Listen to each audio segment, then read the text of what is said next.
Robert F. Kennedy Jr., who's seeking the Democratic nomination for president, visited the southern border yesterday, where he called the conditions there a dystopian nightmare. Let's watch. You know, I have a whole kind of confluence of impressions about what I saw. I mean, starting last night, it was like a dystopian nightmare with, you know, all of these desperate people flooding across the wall and in a situation that clearly could have been prevented. The people who run the border clinic, the sheriff, and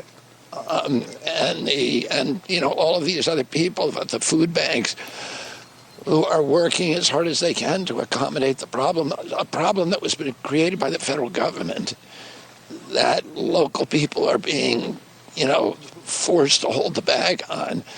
We talked to the hospital administrator who spent $23 million last year that is unreimbursed for caring for migrants.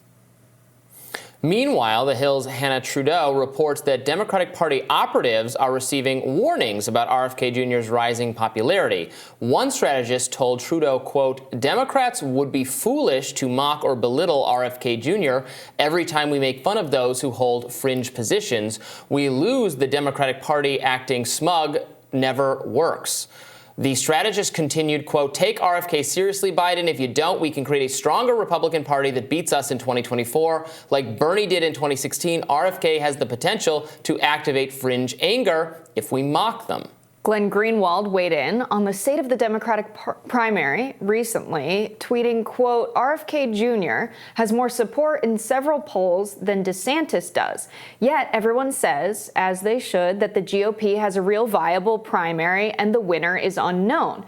What justifies the DNC and its media pretending Biden has no primary race?" I agree. I think that's a good point. A lot of wisdom in those comments. First, in the how mocking and alienating people who hold dissident views is not a smart approach for Democrats. How many times do they have to basket of deplorables themselves into a loss? That's exactly where my mind went, was the deplorables. Because how can you expect a cohort of people to vote for you, working class people living in rural areas and places Hillary Clinton wouldn't bother to visit, being called deplorables? How can you expect a party to ever represent you when you're called something like that by their candidate?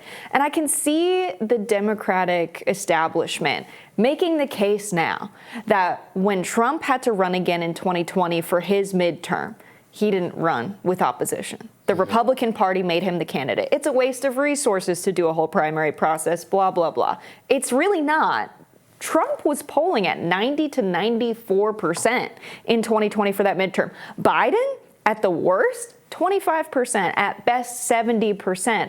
A primary contest helps put forth a candidate that can actually get people to the polls for a general election. It's necessary. You're absolutely right. There was no real opposition to Trump whatsoever within the Republican Party by the time of his reelection. That's the reality. Yeah. You can wish it were otherwise, but that was the reality. Now he is facing opposition. He's not the de facto candidate for the party, and a real battle is going on between him, DeSantis, some other people who are in the race. But as Greenwald points out, the media is correctly portraying the outcome of Trump versus DeSantis as not totally decided.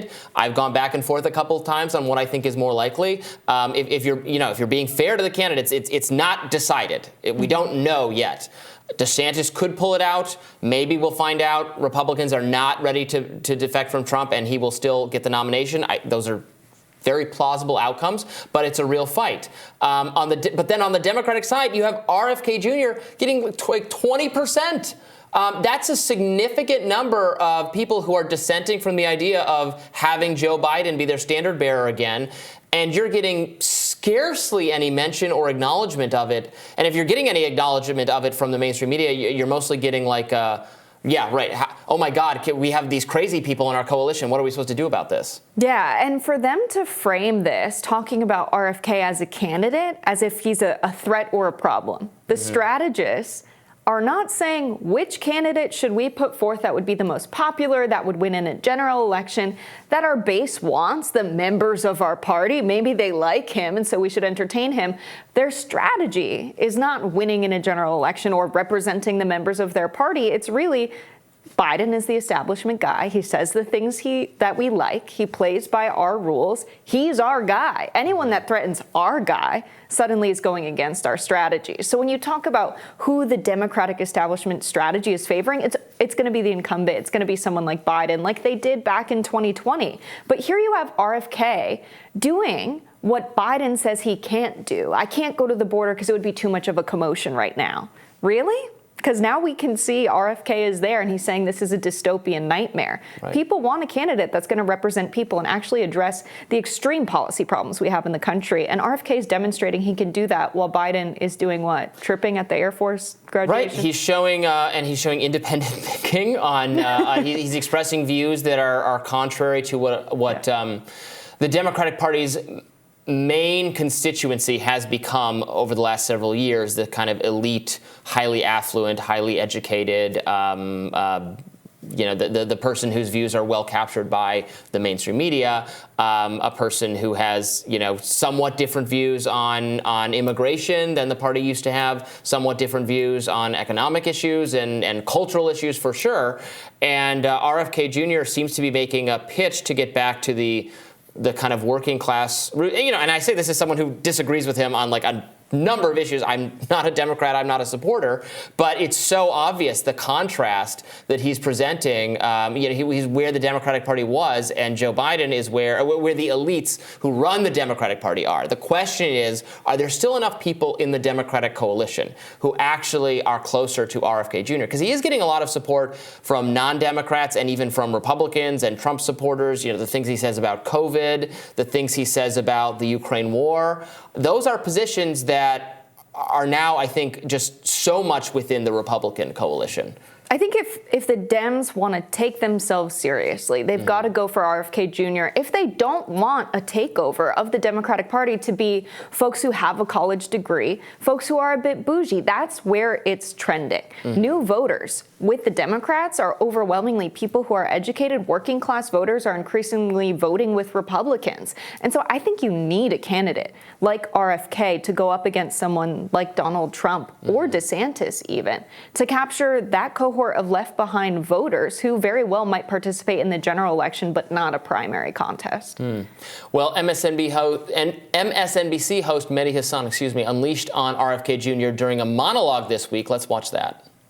Kennedy hasn't hidden his far-right MAGA ties. As the AP reported, a photo posted on Instagram showed Kennedy backstage at a July 2021 Reawaken America event with former President Trump's ally Roger Stone, former National Security Advisor Michael Flynn, and anti-vaccine profiteer Charlene Bollinger. All three have promoted the lie about the 2020 election being stolen. So forgive me if I don't buy Kennedy's left-wing credentials, and I'm not surprised that he went on Tucker Carlson's White Power Hour on Fox to promote his Democratic presidential bid. Lastly, RFK Jr. may have the support of Steve Bannon, but he doesn't have the support of his own family, of the rest of the Kennedy clan. Yes, the man whose real claim to fame is that he's the third eldest of the late Bobby Kennedy's 11 kids has been publicly denounced by many of the other Kennedy kids, the people who know him best. Writing in Politico in 2019, his elder siblings, Kathleen Kennedy Townsend and Joseph P. Kennedy II, condemned their brother's conspiracism, saying he had helped to spread dangerous misinformation over social media and is complicit in sowing distrust of the science behind vaccines. Earlier this month, his younger siblings, Kerry Kennedy and Doug Kennedy, distanced themselves from him as well. So, forgive me, but a Bannon-backed, Tucker-platformed anti-vaxxer conspiracy theorist who's running on his Kennedy name but can't count on the support of the actual Kennedys is perhaps not the progressive or principled or anti-establishment or liberal Democratic Party champion that he might want you to think he is. It's the fact that his siblings don't agree with him really, case closed. He's done. That proves he's not a Democrat. Like, what? I've never disagreed with my siblings before, and that's why I'm qualified to run for president. It's like, what? That's not a strong argument there. Also, with the vaccines things, I always tell people, if this is your one issue that you care a lot about, and you think the president or potential president or a candidate disagrees with you on that one issue, and that issue is not likely to be on the policy platform, you probably won't pick the candidate based on that. I don't think we're going to see RFK Jr. get into office and say, well, there's a vaccine mandate that I'd like to repeal. That's just not the situation we're in. He's not in the power to make a decision about vaccines once he comes into public office. He's not going to change policy on that. And a lot of people, I always say you need a policy platform because we get a lot of platitudes. But we also need someone who's going to be an independent thinker on issues. And I think RFK appeals to people because he has that. I don't think he's going to make a big decision on vaccines, and I don't fault anyone for going on a media platform to spread their message, whether it's Tucker Carlson or not. Of course, there's going to be questionable people at political events. Well, was he friends with those guys? Like, I'm not sure. And you know, big decisions with respect to vaccines were made by the incumbent president, Joe Biden, when he initiated by decree a mandate for millions of workers to force them to get vaccinated. I'm not anti-vax myself. I got the COVID vaccine. I got the boosters. I got the bivalent. I'm not persuaded on the science that it's dangerous, although I do agree that a lot of the things scientists have said, the claims made about the COVID vaccine did not hold up in terms of stopping cases, all of that stuff. So when you accuse someone of being a vaccine conspiracy theorist, and again, I haven't gone through his whole history of everything he's ever said about vaccines. I'm sure there are things that in there that he said that I think are wrong, but there's never mainstream people like Mehdi Hasan are never screaming at Joe Biden for trying to require millions of people to get a vaccine on the idea that this would stop the spread of COVID when that claim didn't pan out. It's only misinformation in one direction. There's no acknowledgement of wrongdoing. So as ideologically, I don't think the vaccine should be required. And I would want a candidate, a president, a political figure that allows people to make whatever decisions they think are best for their own health in consultation with their families and their doctors. It should not be on the level of politicians to decide it. And unfortunately, that's not the position Joe Biden has taken. So I see why people would be drawn to someone, even if you don't necessarily agree with what his view of the vaccine is, because we're talking about forcing people. We're talking about taking that decision away from people. And that's where some healthy skepticism, I think, can be a good corrective to the way things were. Yeah, if you want a vaccine mandate, he's not your guy. Most people are voting on jobs and the economy and issues that matter to working people. That's what we should be centered on. We're going to have to leave it there. We've got more Rising after this.